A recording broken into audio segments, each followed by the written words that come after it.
قل إن الموت الذي تفرون منه فإنه ملاقيكم ثم تردون إلى عالم الغيب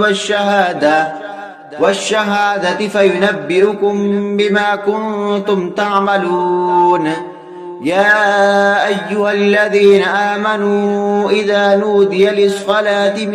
يوم الجمعة فاسعوا إلى ذكر الله وذروا البيع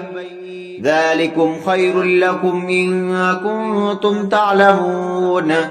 فإذا قضيت الصلاة فانتشروا في الأرض وابتغوا من فضل الله واذكروا الله كثيرا لعلكم تفلحون وإذا رأوا تجارة أو لهوا انفضوا إليها وتركوك قائما